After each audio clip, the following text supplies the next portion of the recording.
One of the biggest mindsets that can support students as they dive into their dreams, their passions, is being adaptive, being ready to take in where students are, where they want to go, and find ways to create that path together. Another big thing we always say is we're not the experts. And we have a lot of knowledge to share, but so does everybody in the room. So really kind of dismantling the rigid structure of teacher and learner so that everybody in the room is a teacher, everybody in the room is a learner, has been really important for me. And then I also approach most of my work through the lens of facilitation.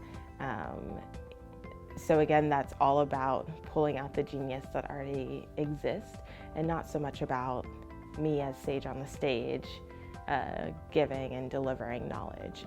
So those are kind of the mindsets that have helped me.